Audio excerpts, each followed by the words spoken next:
This is Saturday Morning Mysteries. And we're your hosts, Alexis and Grace. Hello, and welcome back to another episode of Saturday Morning Mysteries, where we are your hosts. I'm Grace. And I'm Alexis. And today we are on our final Wild Thornberrys episode. The final. Pretty sad about. Yeah, I gotta say, I've been having a lot of fun with this show. I think talking about the animals has been very, very fun, particularly as you have now introduced me to the Tooth and Claw podcast. I'm like, You're welcome. I love learning about animals. It's so much fun. And there's just, they do a great job in this show of talking about wildlife and about like the different places around the world they go to. So this is, I think this, and I don't say this lightly, other than Scooby-Doo, this maybe has been my favorite arc of this show that we've done so far. Just saying. Whoa. Yeah. That's a big statement. It's big. I don't say that lightly.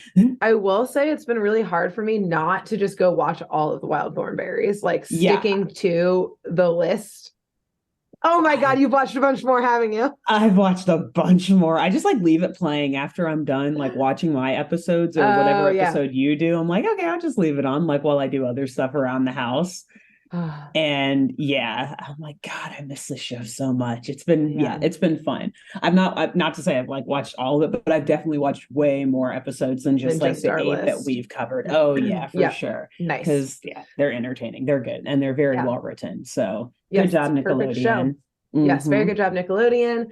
And so Bird will be taking us on our final journey. Again, we always say final for now because we might return to these shows. Probably will for this one.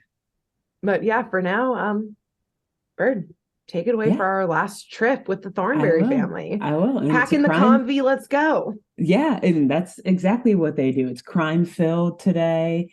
And yes, the convy is being packed up because right now, the Thornberry family, they're in Sydney, Australia, but not for much longer because they are currently packing up the convy and preparing to depart for their next adventure in India.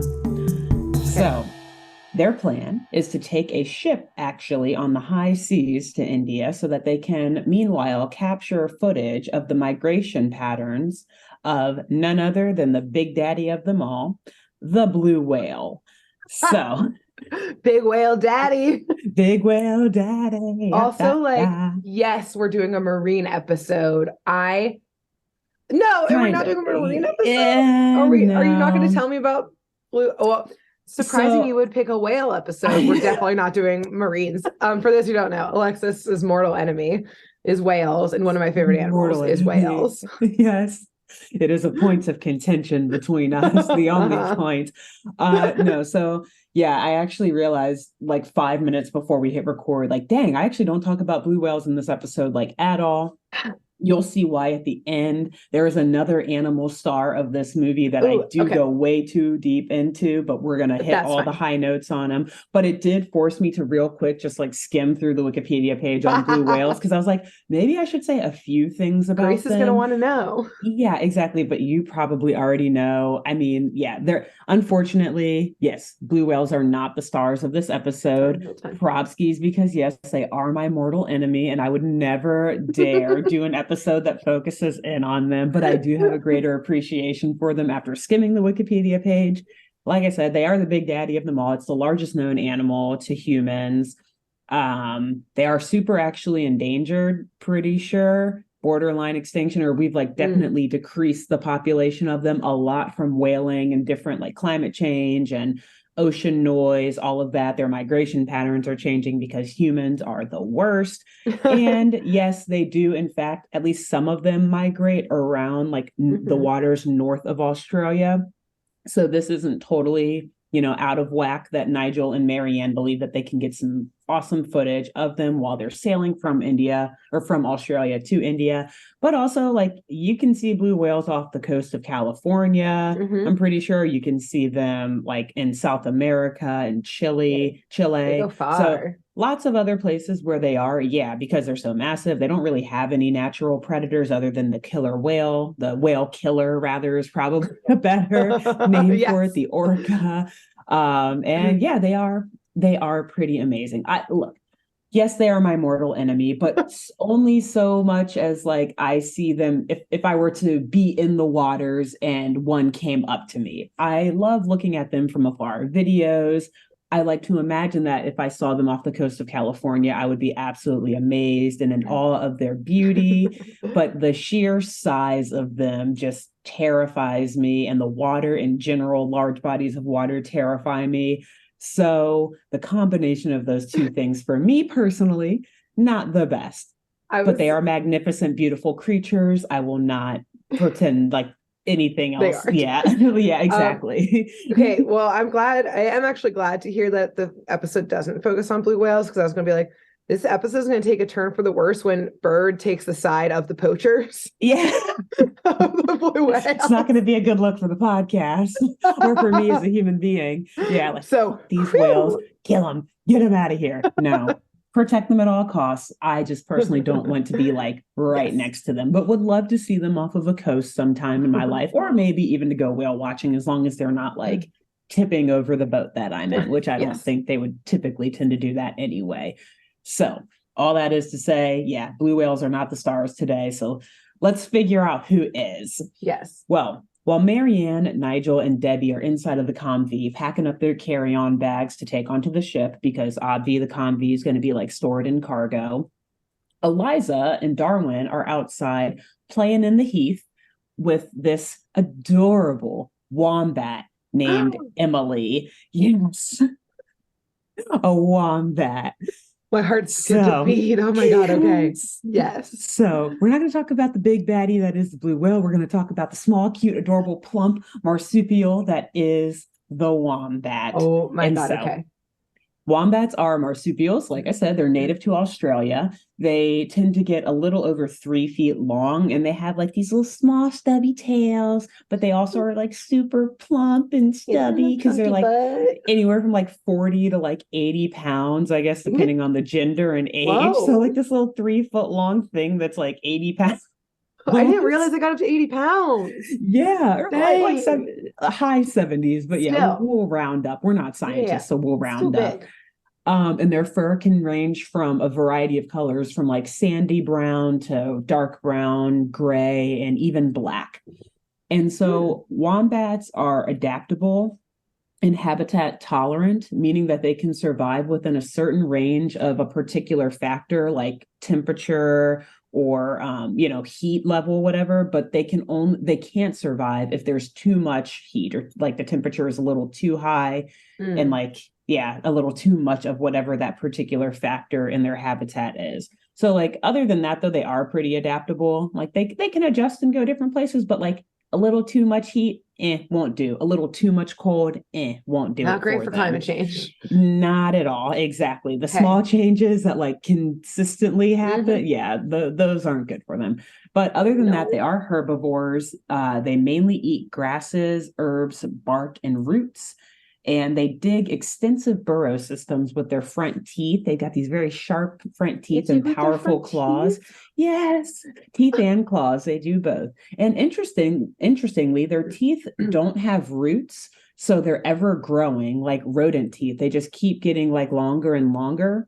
Oh. And the Wikipedia page, this is where I'm getting all this information, by the way, Wikipedia. I didn't do any other. This was enough. So the Wikipedia page doesn't say this, and I didn't feel like looking it up, but I suspect that like other rodents, the fact that they have these ever-growing teeth causes wombats to have a knack for chewing. And like they really like to chew on maybe harder things every now and again to help maintain the teeth. And because I'm sure it gets a little irritating when they just keep growing and like get sharper. Yeah. So, and there is a part of this episode that alludes to that as well. So believe the wild thornberrys, no questions asked. Ever. Ever, none. A wombat, though, can live up to 15 years in the wild, but some have been recorded to live past 20 or 30 years in captivity, with the longest living captive wombat living, I feel like that was redundant anyway, to be 34 years old. Yeah, so pretty old for like a little rodent, a marsupial / rodent double type the thing. Average life in the wild. Cool. Yeah. So good for them, I guess. That's when they're in captivity, people take good care of them, I suppose, like conservationists. And so in terms of conservation, all the species of wombats are protected in every Australian state. And in particular, though, the northern hairy-nosed wombat in Australia obviously is classified as endangered. So I think that's the one that's like really of concern, and the rest are like, yeah, they're pretty good, but probably still declining numbers, as is everything, as a result of human life. So anyways, also apparently, last couple of fun facts about them. Apparently they do attack humans sometimes. And like I said, they're pretty big. They're not like tall or super long, but like 80 pounds is pretty big. Yeah. And they have very sharp teeth and claws. So apparently startled wombats have been known to charge humans and knock them over because they have really super strong hind legs and they can like jump and spring into action. It'd be pretty cute, actually. Like with a little cape on it. Like, Wombat Man. Isn't Wombat Man? Well, that's a tangent for another day. I feel like that's actually a fictional superhero. Anyway, so in the past, humans have been like pretty fucked up by them. Whoa. Like they've been scratched and have had some really deep puncture wounds. And apparently in April of 2010, a 59-year-old man from rural Victoria, Australia, was mauled by a wombat. That they thought the wombat maybe was like angered or on edge because of mange. So this wombat like hops up and attacks this guy, causing a number of cuts and bite marks. And the guy actually had to go to the hospital. Holy shit. And sadly, the wombat was killed by an axe. So, by an axe? By an axe. The guy killed him with an axe. From what I read, that's what it sounds like. Which is sad. Yes. Ooh, but I mean... If you're getting attacked, like to the point where if he's defending himself, like, I guess it's sad. It is sad, and I guess if the wombat was already sick, although mange is curable, but still, it's sad. Nobody won. Nobody won. Exactly. Lastly, and most interestingly to me, at least, the name for a group of wombats is called one of three things: a wisdom, a mob, or a colony.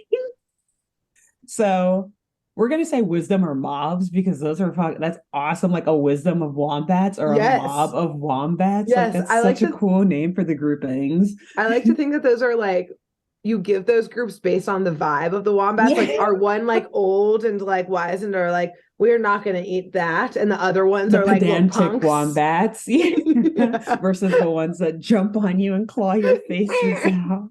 Yeah, the mob. Those are the mobs. Can I tell a fun wombat fact? Yeah. Do you have? Because I know you've probably seen one about their poop. Yes. Well, so I don't have it written down, but I did read about it. I was like, that's going too into the weeds, but go for it. It's the best wombat fact. It is true. It's very this is okay. I'm going off memory from like a week ago when I wrote this now. It's so you maybe jump in and correct me, but it's very uniquely shaped. Like there's no other animal that poops or like has poop shaped like a wombat. It's almost like cubicle type little. It's just known as like a cube poop. Yeah, a cube poop. And somehow they've evolved. Like scientists don't get it, but like their intestines have evolved for them to poop that way, for their poop to be shaped that way. And they use it as like tracking devices. The wombats use it. So they will like stack their poop up to signify like, yo, I was here. And so that other wombats either know to like stay away or to find the other wombat they're looking for there. Genius. So yeah, super genius poop. I don't know how scientists are literally scratching their heads at like, how is your poop so perfectly cubic? And I did look at pictures of wombat poop because I was like, how perfect could it be? No, it's like a perfect cube. It's like it looks wild. Like a big brown dice. It's crazy. Yes. Yeah. That's why I was like, we have to bring this up. Good. I'm glad it's actually the only wombat fact that I knew, and I just needed us to discuss it. And now that you mentioned it, there is one other fact. I originally had it in here, but I took it out because I was like, going too much into the weeds. I'll say it very quickly.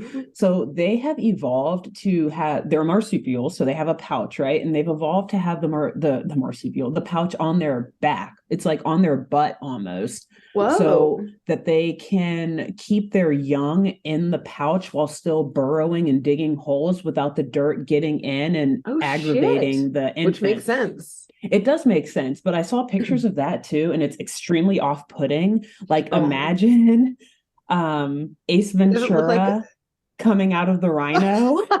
Oh no! It doesn't look like a little like piggyback ride. No. Oh no. It looks like a head just popping out of a wombat's ass.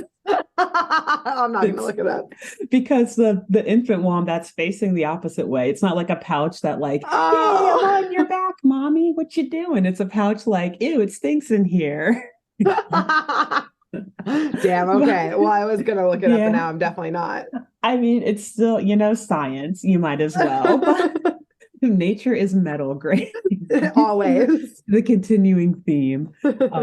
Yeah. So anyway, wombat's pretty cool. Emily is one of those adorable creatures. She's like a sandy orangish kind of color. And she's totes adorable, but she is also super clingy. And it is clear from her interactions with Eliza that she has become very fond of her. And she's really, really sad to hear that her family is leaving soon. And so seeing how sad Emily is, Eliza brings her into the convey and asks her parents if she can bring Emily along with her on their voyage to India. But her parents, your face is appropriate. You're like, girl, ma'am. what the fuck? Yeah. Her parents agree. They're like, oh, I'm so sorry, but that's just not possible. The wombat, you can't let it leave its natural habitat. It'll be starved of its natural diet. It's just not a good idea, which Eliza knows full well. Like she reads. She's not that dumb. Let's put it this way. Yeah. And so Nigel, he sees that Eliza's sad by this, and he tries to cheer her up by reminding her of the majestic blue whales that they're about to see. But she's just not really into it as much as Nigel is. Like, she didn't care about the whales that much. She really just enjoys playing with Emily. So she gets it, though. Eliza understands, when she wants to, she plays by the rules. And so she takes Emily back outside, chats it up with her one last time while brushing her fur. And in a last-ditch effort, Emily is like begging Eliza to bring her with them. But Eliza's like, I'm sorry, I just don't see how that's possible. And then bids adieu. And Darwin is like, come on, Eliza, let's get out of here. Like you already stole me from the wild. Let's steal another animal. Come on, just steal another one. But what's one more? So, but it's funny because there's like kind of this B plot going on where Darwin is jealous almost of Emily because he's like, well, Eliza never brushes my hair or my fur. And he obviously misses his bestie who has been just playing with this wombat the entire time they've been outside of Sydney. So the family, they hop into the convey, they've got all their bags packed, and they make their way to the city, to Sydney, where they plan to disembark for Madras, India. And I just very quickly want to point out that Madras was a state and city in India from 1950 to 1969. I'm not going to get into the politics of it all. There's obviously a lot there, both with colonialism and just with like the politics of India itself, even post-colonialism. But this place did not exist anymore at the time that this episode of The Wild Thornberrys came out. But they, for whatever reason, they still use the name of that city to describe where in India the Thornberrys are going. Weird, instead of just naming the current one. Yeah, exactly. Which in present day, it is known now as Chennai. And it was renamed this in 1996, which was like 2 years before this episode came out. Or 3 years, actually. This came out in 1999. Maybe they just had an outdated atlas. I guess. Maybe they wrote it for season 1 and they were like, oh, yeah, no, we're not up on the times yet, which would still be a little behind because that was like 98. But honestly, outdated atlas probably was it. Like Rand McNally hadn't caught up yet. We don't have Google. We barely have the internet right now. That's all that Nickelodeon had in their like library or whatever. Like encyclopedias and old atlases from the 70s and 80s. Yes. So this city, though, in present day, Chennai, is the capital city of Tamil Nadu, which is the southernmost Indian state. And the surrounding metro area is actually the 36th largest urban area in the world by population. So pretty big. And it's probably, I think it's like it's like top 5 or maybe top 7 in India. Like it's one of the biggest tourist spots in India. It's got this booming healthcare tourism industry, and like it's called the health capital of India. So probably a lot of like world-renowned hospitals and medical centers, etc. The city or the region has a very rich musical culture. It hosts like a third of India's automobile industry, and it's also a major film production center that's home to the Tamil film industry, commonly referred to as Kollywood. So you've got Bollywood, and I wish I knew what part of India that Mumbai, whatever. And then you've got Kollywood in Tamil. So, or in like the Tamil heritage area of India. So just know that this place where they're going, it's a very densely populated area. It's got a lot of tourism. So a lot of people coming in and out because of the cultural aspects, because of the health and medical tourism reasons. Like they have a big focus on that. It's a booming, bustling city with a very diverse economy. So they probably take their imports and exports quite seriously. No. Put a pin in that. Oh, no. So, okay. Once the Thornberrys arrive to the ship and get the Comfy all loaded on, they make their way on and get settled in. And Nigel, he's very excited to be on the high seas. He is immediately taking Marianne to like find a prime spot on board where they can watch and film these migrating blue whales.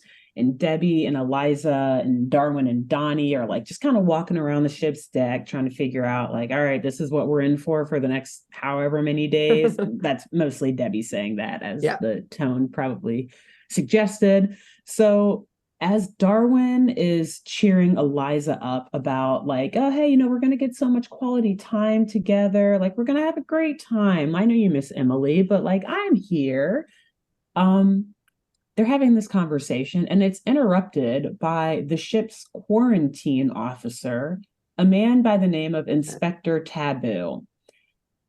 Taboo is a very stern, by the book. He looks like always kind of angry Indian man. He's got a bindi like in between his eyebrow. He also has them on the like outside of his eyes too, like those red gems or like the dots that they use in Hindu culture. Or actually I looked this up, apparently in Tamil terminology. So, and I'm assuming he's from the Tamil region as well, since he's going back to Chennai, Madras, wherever. It's called a patu rather than a bindi. Oh, cool. Apparently. And so he's got these thick brown eyebrows. And he has this very thick brown beard that's pulled down into a bun hanging under his chin. He's wearing like a green military type jacket with the white, I had to look this up too, the patiala pants, which are like those very baggy kind of poofy pants that you often see in like Bollywood films. So as soon as Inspector Taboo sees Eliza, he just like grabs Darwin by the arm, probably also dislocating his arm. It's called back to last week's episode. And he tells her that the monkey belongs in a cage in the baggage hold, and then that he needs to be quarantined upon their arrival in Madras, assuming that Darwin has been smuggled on and doesn't have the proper vaccinations.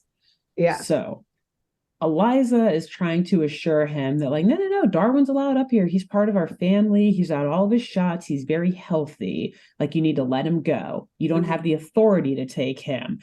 And Taboo just rudely says like, well, what do you know? You're just a noisy little girl, while like walking off and dragging Darwin along with him, who is like screaming for dear life, by the way. It's actually kind of scary and sad. Yeah.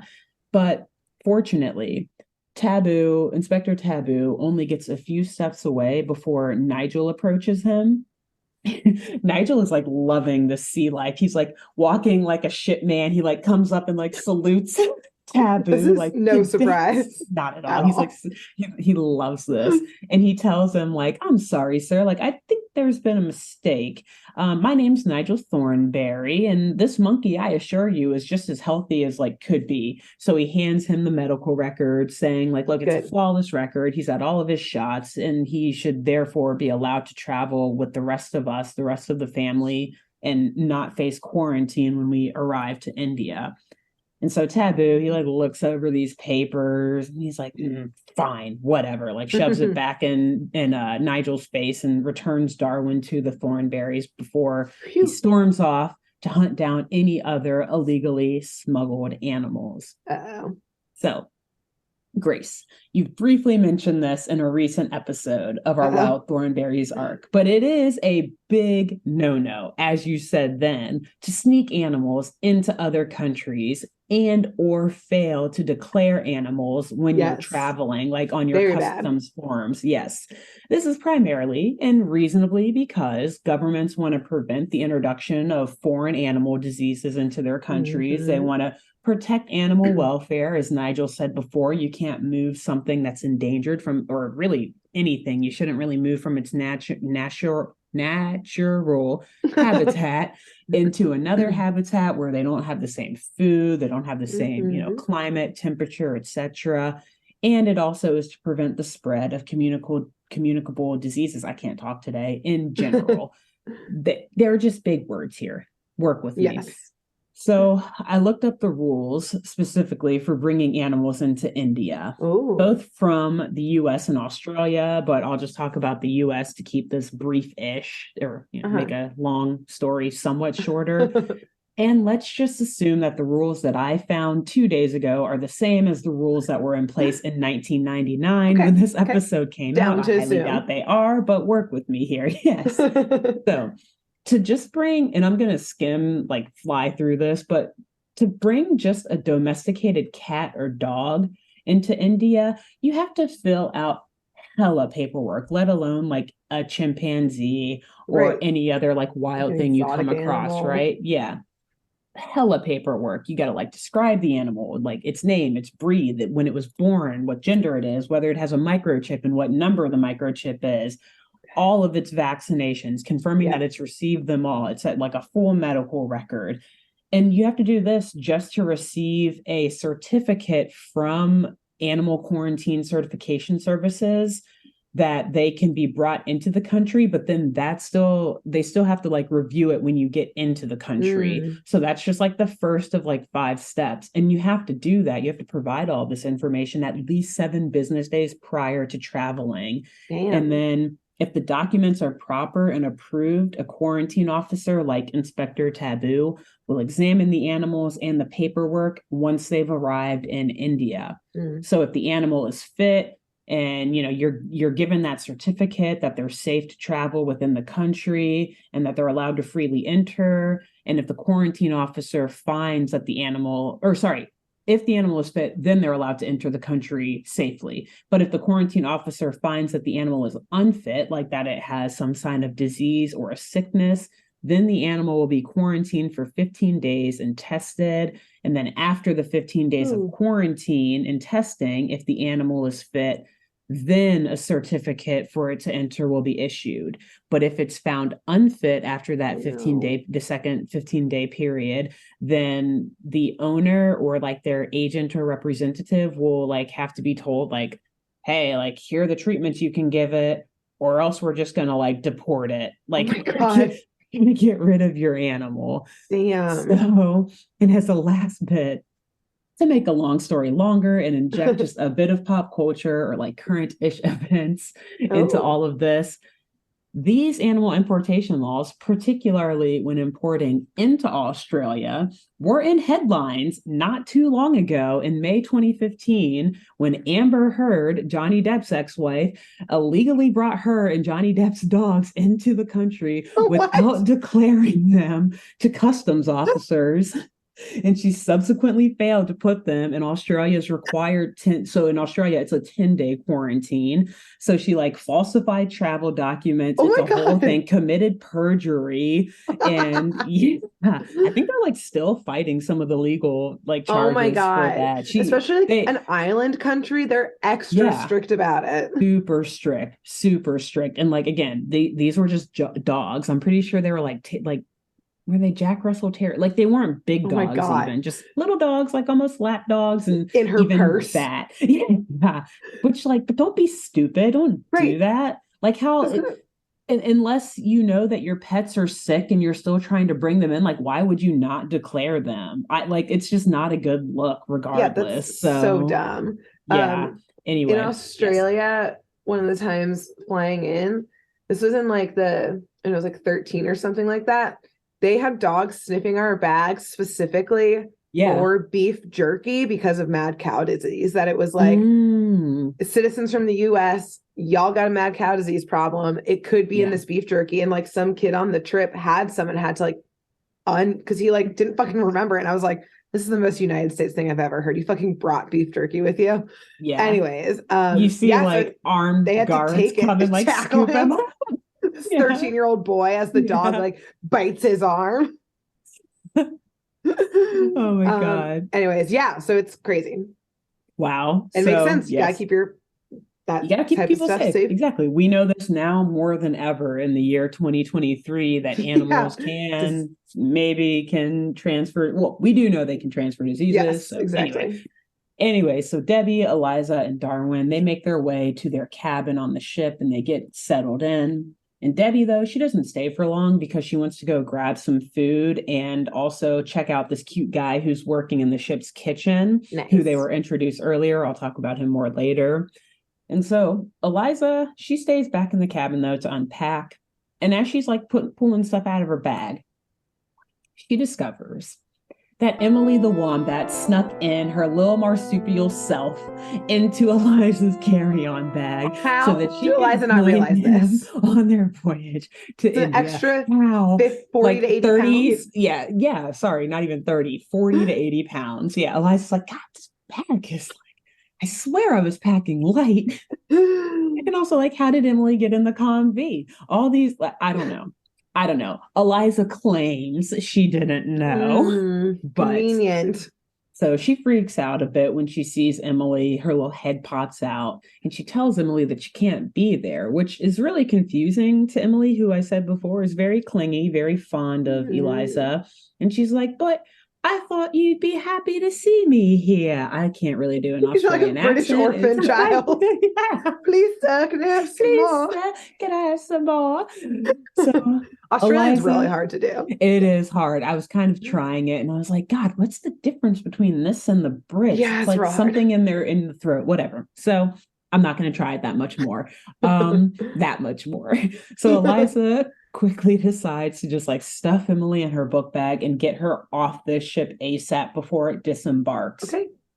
Yeah. But just as she's running out of her cabin and up the stairs back to the deck to find someone to hand her off to, she looks over the edge of the ship and she sees that they are literally just starting to take off. Like the bells are ringing, the horns blowing, the sailors are like pulling up the ropes and everything. And this ship is already like just maybe 10, 20 feet away from the dock. Like it's Probsky's too late to like run up to the captain and have him turn the shit around.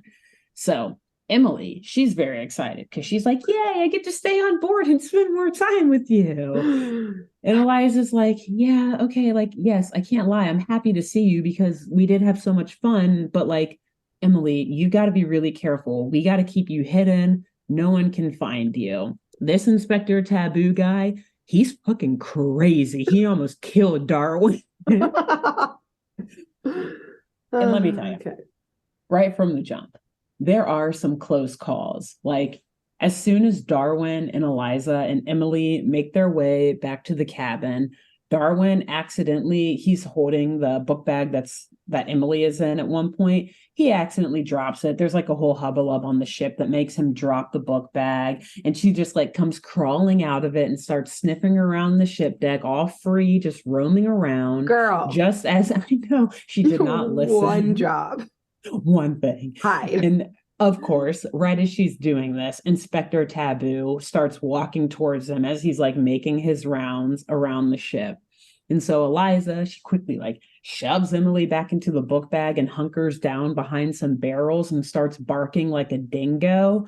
And Inspector Taboo can't see her because she's behind the barrels. And so he just hears a dingo barking like, what is that? Where is that coming from? And Eliza like pops out and says, I just saw a crazy looking dingo running down the deck. You got to go find dingo it. Ate my baby. It ate my baby.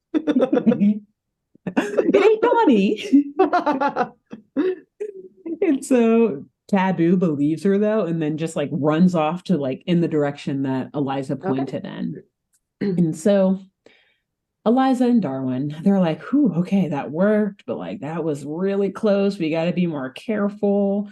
And Emily like pops her head out of Eliza's book bag saying like, "Hey, I'm getting hungry. I could really go for some like shrubs and roots right about now. You know what I mean? Like it's lunchtime." And Eliza's like, "I don't know if they have shrubs and roots in the galley, but like I'll go there and see if I can find something similar for you to eat. I don't know." So she like throws she has Darwin take Emily back to the cabin and those two hang out there, and Eliza like runs off to the galley to go look for some food. And she gets there and Debbie is already there, as I mentioned before, because she wanted to like check out this cute guy who's working in the kitchen. And she sneaks in. Eliza sneaks in. And Debbie's like, she's very seasick, by the way. So she's like trying to impress this guy, the chef, like flirting with him. Well, trying not but she's also like exactly like green in the face. And the guy recognizes this, like, "You don't look so good. You need some tea," or something like that. And by the way, this guy is like obviously much older than Debbie is. Oh, Deb. Like, he may be like 35 or 40 even. No. Like he does not, like, I don't know, maybe he's in his 20s, but either like, way, she's a teenager. At least he's being like, "What's wrong with you?" And it's interesting because at one point he's like, what does he say to her? Like, "Yeah, of course, like I think you're really special, Debbie. Like you're really cool." And Debbie's like, "You think I'm special? Wow." And he's like, "Yeah, you remind me of my kid sister." So Debbie's like, "Damn." Yeah. And so anyway, amidst all of this going on, Eliza sneaks in and she steals like a whole heap of vegetables from the kitchen, like a bowl of like multiple large carrots and multiple full heads of lettuce. Not like the passengers need to worry about eating anything and avoiding like scurvy or whatever. Yeah, I was wondering about that. Like, what about all the humans on board? Whatever. They don't need vegetables. They'll just eat meat and potatoes.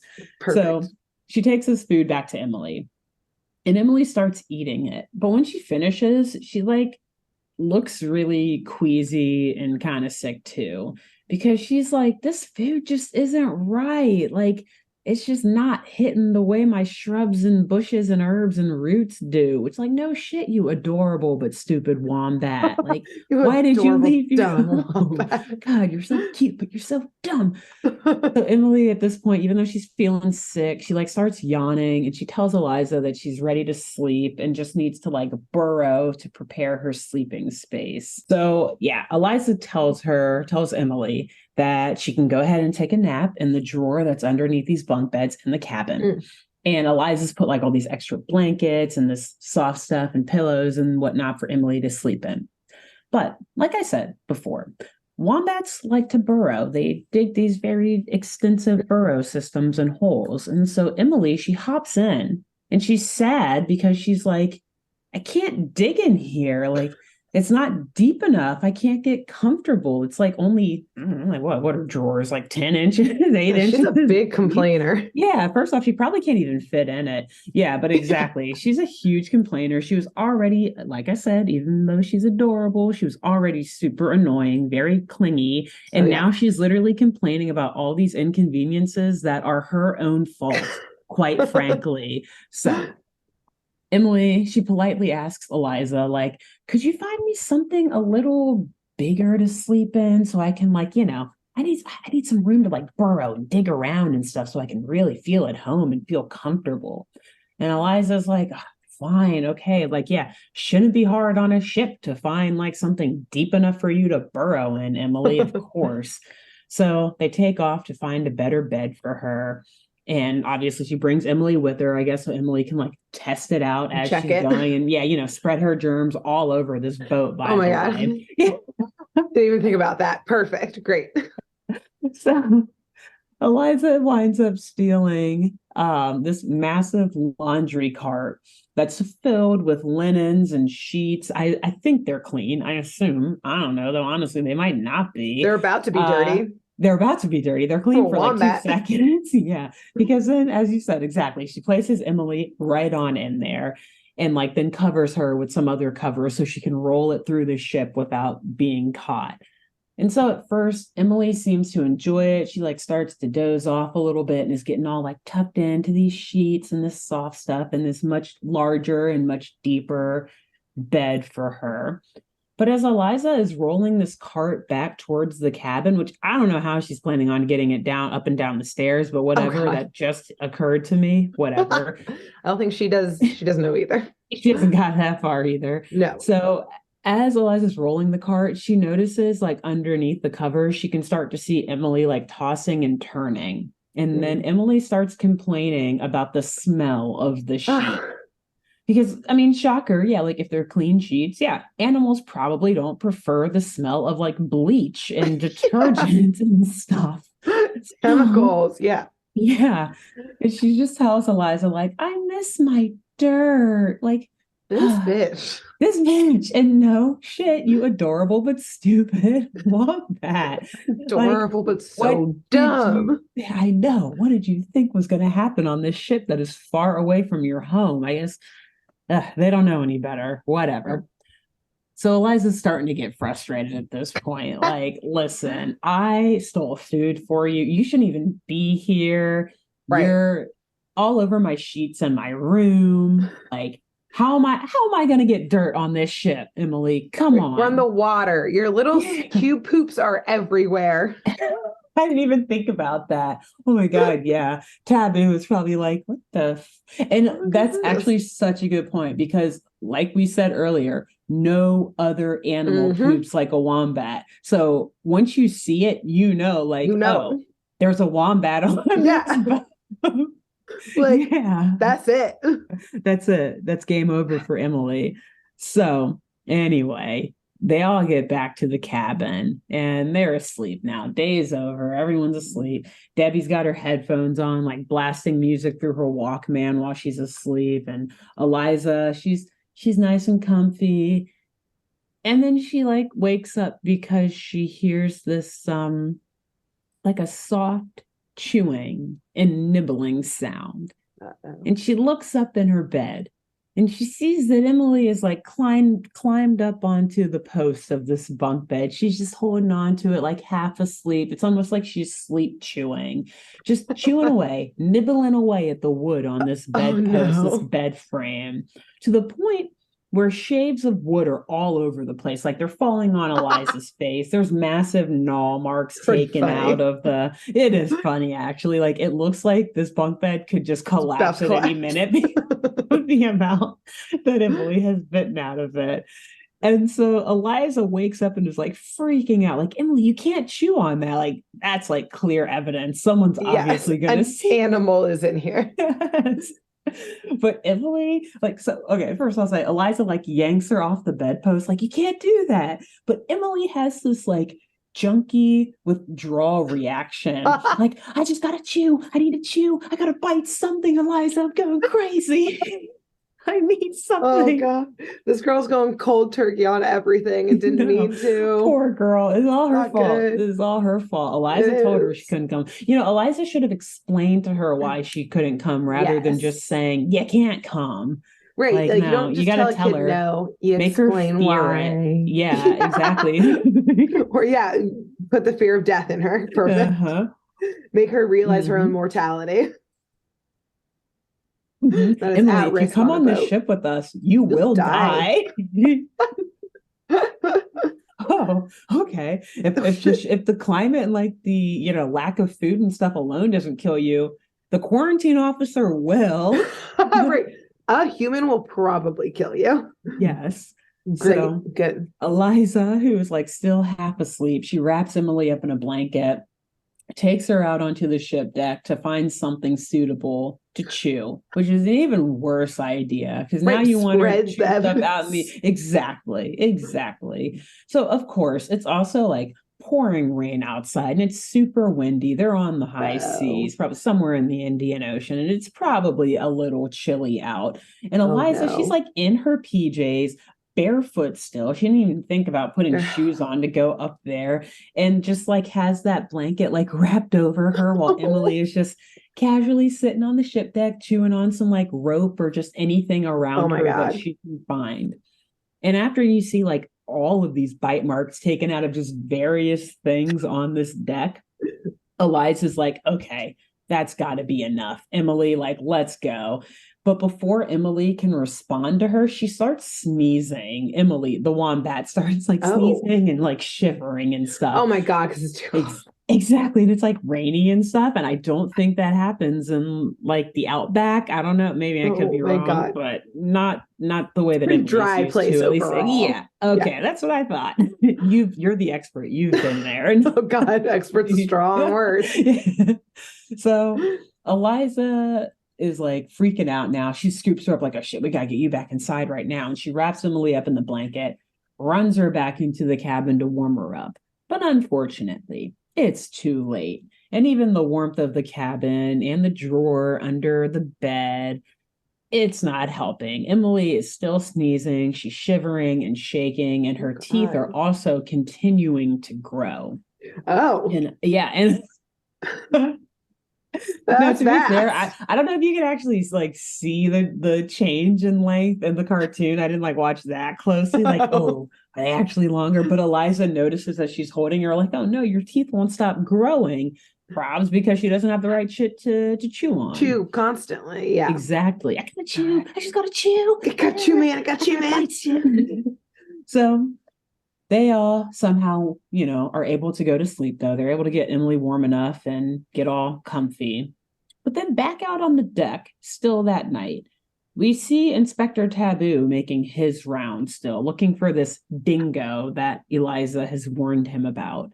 Uh-huh. And Taboo, he walks up to this like chewed up rope and stuff, and he's like, oh, that's not a dingo. And probably sees like a shit ton of other like cubic feces. Poops, yeah. The wombat poops or whatever. And he's like, oh, yeah, no. Some other animal has definitely made its way onto this show. So at this point, the next morning, Eliza's like, shit, Emily is really sick. At this point, I really need to I need my parents' help. They're going to know what to do. / I got to fess up about this. / this is the dangerous. Quarantine office probably has medicine for sick animals. Exactly. Just... Yeah, like that.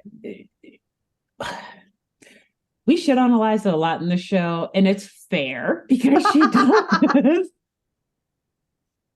she does the dumbest stuff so often. It makes me so mad. Like, you wouldn't get in trouble for accidental, like you might get in trouble, yes, but I'm sure that Taboo would be like, are you like, you promised me it snuck on your bag, you didn't bring this aboard like yourself. You'd be like, yeah, I swear. Like, you just he's not gonna like arrest you. Just say, I found this wombat. The wombat can't talk to the officer. Yeah, that's true.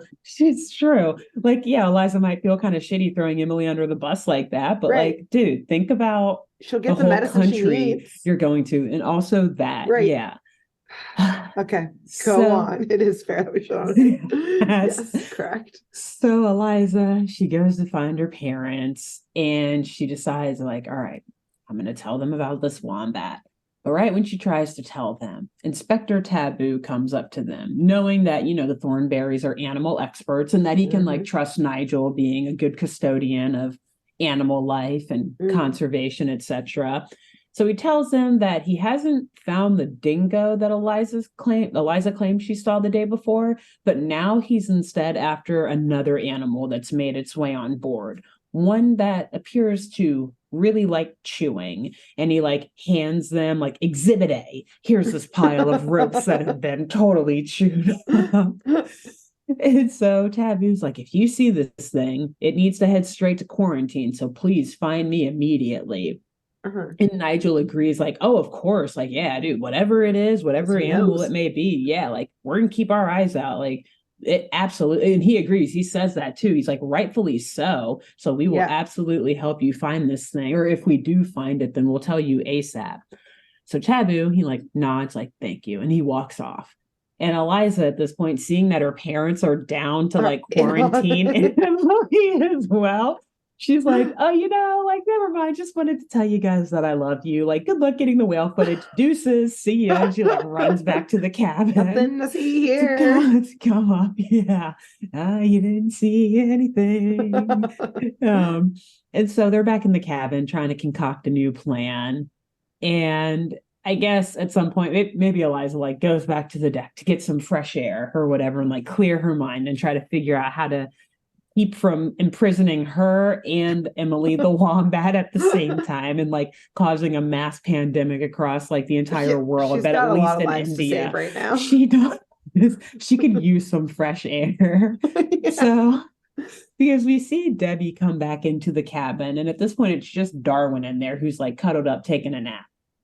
And Debbie climbs in. She's really still kind of seasick and tired. And she decides, like, okay, let me just take a nap too. Darwin, you got the right idea. She climbs into her bed, gets all tucked in. And then she starts feeling like something moving at her feet. No, I hate this. No, absolutely not. And so she like flips the covers back off of her and sees Emily there just like shivering. Sniffling, sneezing, and Debbie rightfully freaks the fuck out. Like, what is this animal doing on the ship at all, but in my fucking bed? Also, this clearly sick animal. Yes, it's sick. It's sneezing. Like, ew, get it out of here.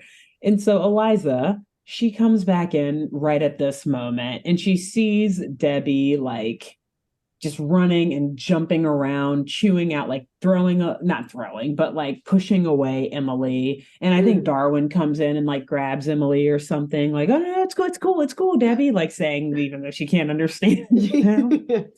And Eliza then grabs Emily too and is like, Debbie, you have to promise me, like, you can't tell mom and dad that I have her here. Like, you got to help me get her off though. And at this point, Mel, who is the cute chef who I described earlier, who's also way outside of Debbie's age range, he knocks on the door because he's like, hey, Debbie, I wanted to just bring you one more cup of tea before we hit the port in Madras. Like, I know you're not feeling well still, so here you go. He's like, Debbie, I got to take care of you like I took care of my little sister. Yeah, exactly. Like my kid sister. This is how my mom taught me. So Debbie, she like opens the door, very happy to see him. And she's like sipping on the tea, very happy, and asking Mel if they can hang out for a bit once they hit port in India. Which again, Debbie, come on, don't enable this guy to commit a crime, okay? Or, I mean, he's his own man. He can commit the crime on his own, but don't help him. Stop. Don't flirt with this guy. Yeah, like, but girl, it's okay. He's uninterested. It's not a good situation. It's not good. No. But don't worry, dear audience. It's okay. They would not put that in a Nickelodeon show. Mel tells her like, oh yeah, no, I can't hang out. Like as soon as we hit the dock, we're like turning right back. Like you guys are getting off and we're turning right back around to Australia before, after we reach port. So like, sorry, won't be free. Okay. And Mel then after that, he kind of like looks off into the distance. Like, I just can't wait to get back home to see my family, which like, based on the age he looks, they're probably like kids in a whole ass life. Maybe even like grandkids, honestly. He's like, I can't wait to see my family. And we're so far away. He like pulls a picture out. It's like infants and stuff. A full-on family picture of him. Debbie like knocks it out of his hand. She throws it off the ship.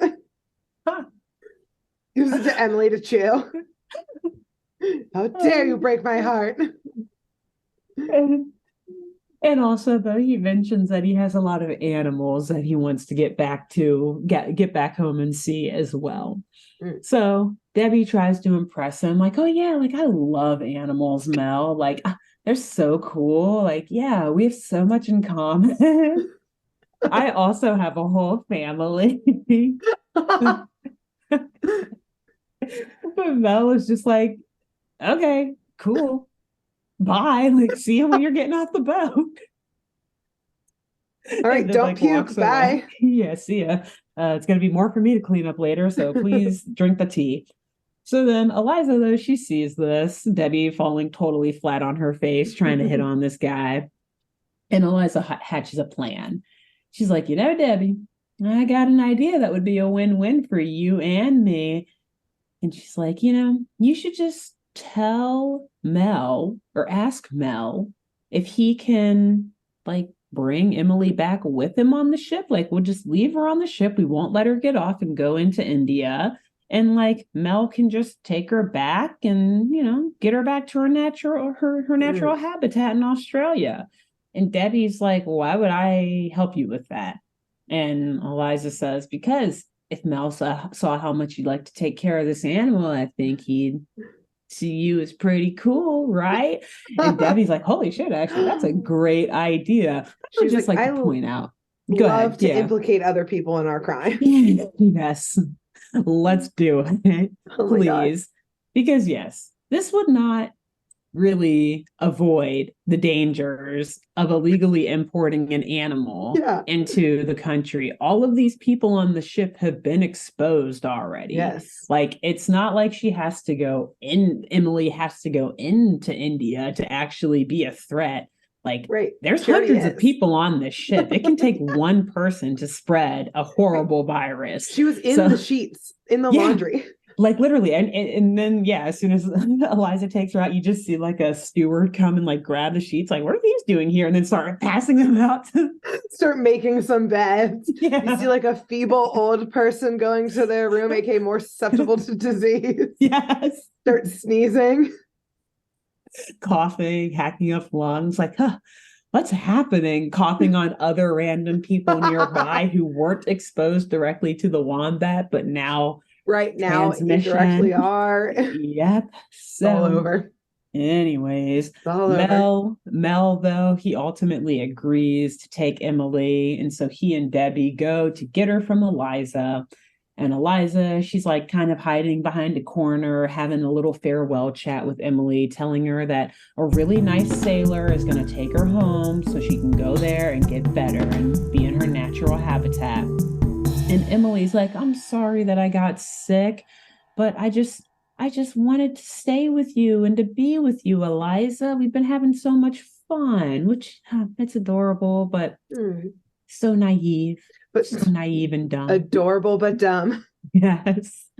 So Eliza, or Mel makes his way over to Eliza with Debbie, and Eliza gives him this long list of all these things Emily's going to need to be safe and healthy on the journey, like the food and the dirt and all that stuff, which again, I don't know how Mel's planning on getting all this stuff, but he just tells her, like, don't worry, it's fine. Like, I'm really good with animals. She's in good hands. I'll take care of her. I'll make sure she gets home. And so he gives Mel a nice big hug goodbye, like picking her up off the ground, hugging her, saying it was really good hanging out with her. He liked meeting her family. So he is kind of impressed by, her care towards the animals. Yeah. And Debbie's all blushing and stuff, like, wow, awesome. Win for Eliza. But again, also, don't do this. Creepy. This man is way too old. But it's a very friendly hug. It's generally appropriate. He seems well-intentioned. Debbie seems delusional. Exactly. Debbie's got to learn a little bit. She'll grow up and realize that she is nothing but his kid sister. So Marianne and Nigel at this point, because the boat has just hit dock, they're all, getting tied back on and everything, and everyone's disembarking. So Marianne and Nigel call for the girls to get off the ship so that they can all get the comm. But while they're standing on the dock, like waving up goodbye to Mel, who is obviously still on the ship to get ready for their way back, they see Inspector Taboo still looking around the ship, kind of like looking for anything he can find. And he notices Mel is holding something all like swaddled up and wrapped in a blanket. And so he's like down the ship deck, but like looking over, like, what is that? And the girls all see this from the docks. And so Emily, right at that moment, like kind of wakes up and peeks her head out of the blanket and is like, Eliza, what are you doing down there? And she like jumps out of Mel's arms. We just explained everything to you. She just fucking did. Oh my, it makes me so mad, this wombat. It's so like wombat. I was infuriated watching this episode. So she jumps down the boat ramp to like go see Eliza, but there's this whole crowd of people that are all getting off at the same time. The docks are like a busy market, shall we say. It's very crowded. Like merchants are everywhere. You've got like snake charmers performing and stuff. It's very dense and hustling and bustling. So Emily kind of gets lost in the crowd as she's running down this ramp. She can't find Eliza and Debbie. And she just runs off through the streets of Chennai. Oh and my Taboo God. sees this, runs off after her, but he too can't find her as she's like she's small, like, and it's super crowded. Yeah. So, gosh, Mel, he then runs off the ship and is like, Eliza, Debbie, you guys got to hurry up and find her so I can take her back because, like, we're leaving very soon. So Eliza and Taboo, Inspector Taboo, they are both left scouring the area in a race to find Emily first. Like, they go in kind of different directions, just like, oh God, who's going to get her first? We need to find her, get her back home to safety. So Eliza eventually sees Emily's little wombat head peeking out of a basket that a snake charmer is like using to like the snake is coming out of it, but Emily just peeks her head up and the snake's looking at Emily like, what the fuck? Which also it's a king cobra, so that snake would have definitely attacked Emily's gonna be dead. Emily, but whatever. Emily sees Eliza, she jumps out of this basket and she starts to run towards her to, like, be saved. But right when she gets out of the basket, Inspector Taboo stands right in between them and just scoops her up. And he is now livid with Eliza. He's like, I knew you guys were like trying to sneak someone in. Like, how dare you do this unvaccinated animal into bringing her into a new country? Does make sense. He's doing his job and he is doing it well. Yeah. Sorry, Emily, but you have pissed me. Emily has pissed me off too many times in this episode for me to defend her.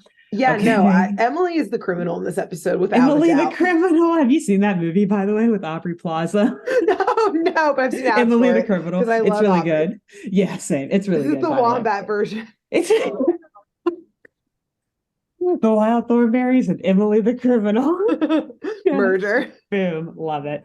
So now, this point, because Taboo is now like, all right, he's admonished them and he's taken her off to quarantine.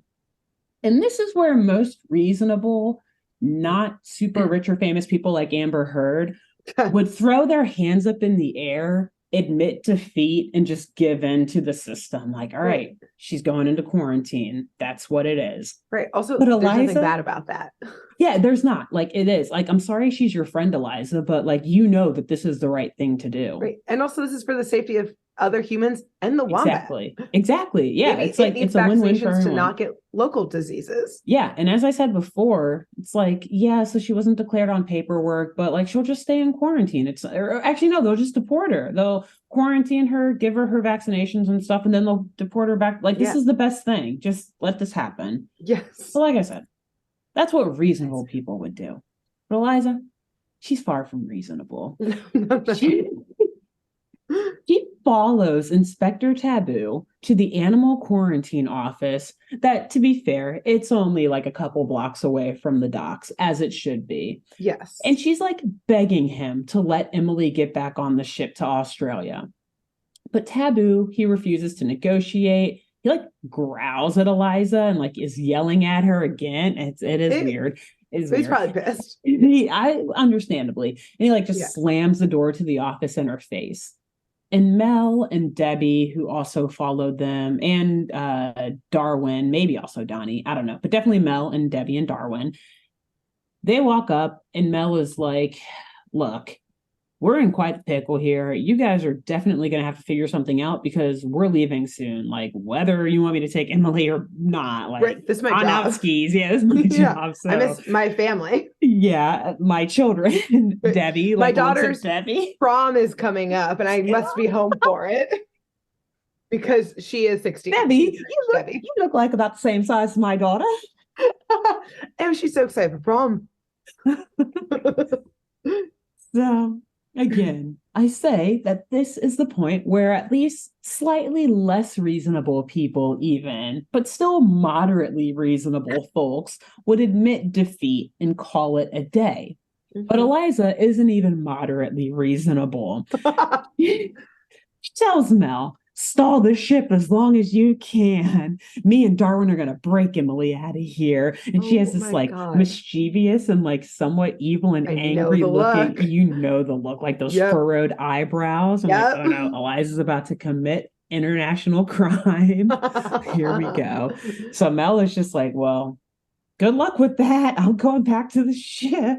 Leaves them on their quest to just violate a whole lot of laws. And Debbie is like, yeah, I'm going to go with you to like chat and like say goodbye again. Because Debbie's also like, I am not going to commit. At least I'm not going to do those crimes. Yeah. Now that we were international waters before, so I was down. We're in country now and they have laws here. Yeah, no thank you. No thank you.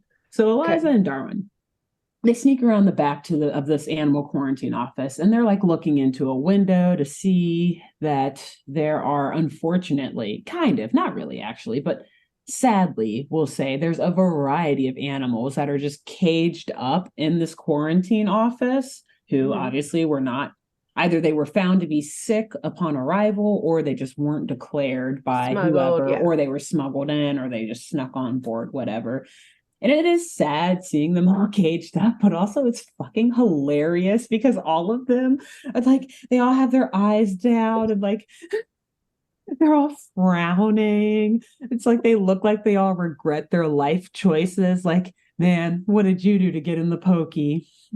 Well, I don't know. I want to see what it looks like outside these prison walls. It's been so long since I've seen the other side. I miss dirt to dig into. I miss dirt. I miss the fresh dirt under my claws. I can't chew on these metal bars. It hurts my teeth. It just breaks them. It doesn't keep them trimmed. It just breaks them. And it's funny. It's so funny, even though it's sad, because it's like the variety of animals frowning, like the way that the animators just draw it. Because you've got like dogs, which is sad. Amber Heard again. That's all on you. But then you've got an alligator, like a parrot, a turtle, a snake, all of these different. I think like an iguana might be in there too, and they're all frowning, like clearly upside down smiley face, like pouting. Like, have you ever seen an alligator pout before? It's kind of funny looking. Yeah, logistics don't make sense there. Yeah, they don't. I don't think they have the muscles physically to do it, but whatever. Yeah, Wild Thornberrys, they'll make it happen. So all these creatures are in there, and Emily, of course, and we also see Taboo in an office right next to this like holding cell room, I guess like filling out paperwork or going through all of these quarantine forms. So Eliza, her and Darwin, they're still looking through the window, and she looks at him and says, all right, going in, signal me if anyone is coming our way. And so she quietly opens this unlocked back door so anyone can get in, of course. And she's like crawling her way in right up to the cage that's holding Emily. And Emily's all scared and stuff, and she's apologizing for sneaking onto the ship and saying that she only did it because she wanted to spend more time with Eliza. And Eliza's like, don't worry, we're going to find a way out of here for you. But all the other animals hear this, and they start to ask Eliza, like, well, are you going to help us too? Like, what the hell? Oh, no. Get us out. Fucking let an alligator out. And so the holding cell room, like this quarantine room, just starts booming with animal noises because they're all like yelling at Eliza for help. Birds chirping, dogs barking, alligators like grumbling or whatever. And this obviously gets the attention of Inspector Taboo next door or in the next room. So he like runs up to see what's going on, runs in there. Eliza like hides behind a corner so he can't see her. But Taboo, or Darwin, has walked in, and Taboo sees him, obviously recognizing him as the Thornberrys' pet. Yes. And Darwin grabs a mop and starts like waving it in Taboo's face, like, get back. Get back. And Taboo's like, okay, cool. We're good. And he's like backing up, and he backs up by Eliza, who is able to like grab the keys off of his belt, unlock the cage that Emily is in. And as she's doing this and like pulls Emily out, Taboo looks down and sees her and is like, hey, no, put her back in there. But Eliza like trips Inspector Taboo, pushes him into the fucking cage and locks it and like throws the keys. Eliza. so many crimes. I can't even wrap my mind around it. But Eliza is straight up fugitive status now. She's just locked this federal government agent into a cage and like knocked the keys away, so he's trapped in there. And Taboo is like, you get the fuck back here now and let me out. But Emily and Darwin just run out with it, or Eliza and Darwin just run out with Emily. And so they get back to the ship, literally right as it's removing anchor, like the sailors are pulling the anchor up and it's sounding the horn to disembark. And Eliza's like running this wombat up to Mel on the ship. And she's, telling Emily goodbye one last time and hands her to Mel. And this is like as the ramp is being pulled up, they meet like halfway up this ramp. And so she gets Emily back on board, though. Mel promises he'll take care of her and that she'll get home safely. And in a brief moment of beautiful karma, absolute beautiful karma, Eliza turns around to get off of this ramp that, like I said, is already being pulled up. And this is as the ship is moving away from the docks. Oh no. She slips off as she's trying to jump off of it and land back on the dock. And she just free falls like a good 20 feet down towards the docks, like screaming for dear life. Like, I mean, yeah, karma. Well deserved. It is absolute karma. I was like, yes, fall. Yeah, I don't feel that bad for her right now. But it's okay because her fall is broken by this like massive pallet of rice or something that's just been taken off of the ship and is sitting right below. So unfortunately, she's not harmed or injured. So the girls, they wave goodbye to Mel and Emily as the ship is like making its way back to sea. Nigel and Marianne have gotten the combi from cargo. And they're like, all right, girls, let's go. Time to start our adventure in India. And the last thing I'll note here, very last line, is that throughout this whole trip, Nigel and Marianne never got footage of the migrating blue whales because each time that they breached the water, like you could see a few times they were up there, the parents get distracted by one thing or another, like Taboo coming up to them and asking about the dingo or whatever, or Donnie just being a little shit and like knocking something over. So they never actually got any footage of the whales, which was the point of them taking the ship in the first place. The end. Wow. Wow. Here's the other wild thing about this episode. First of all, great job. Thank you. Second of all, fascinating that the writers were like, we're going to paint this really important thing of not spreading diseases as negative. Yes. Yeah, I'm sure quarantine conditions are not superb and they're stressful for the animals, but but you're choosing to bring your animal in the country. That's part of the deal. This is for the health and safety of animals, flora, and fauna, people. Humans, your animals. Like, this is a good, necessary thing when you bring animals into different countries. Exactly. And the writers were like, no, we're going to make it seem bad. Yeah. Right. Like, this is jail. This is inhumane for animals. But I mean, right. Yeah, so I think they make it seem like quarantine is bad, but they also make it seem like bringing the animal in is bad too. So it's like they're trying to have it both ways. Like, listen to Nigel and that it's bad for the animal, but also there must be a more humane way to deal with them once they've been smuggled in. No, there's not. Quarantine those MFers. Yes, get them in there. Yeah, I wish they had some coming from two animal lovers. Quarantine them. Yeah, I wish they had some wrap up at the end in which they were like, and this is why it's so important. Like Nigel giving a speech to Eliza of this is why it's so important to make sure quarantine does help the animals and us. Yeah, it's good for conservation. Right. Remember, Eliza? And Eliza is just learns no lessons about. Sure, Dad, sure. It's a lot like your episode in Bhutan, right? It was that same speech he gave her at the end. Remember, they don't do this just to fucking do it. They do it because it preserves the country and for the health and safety of their people and of the animals there too. So and also Emily's about to get back on a ship that already made her sick.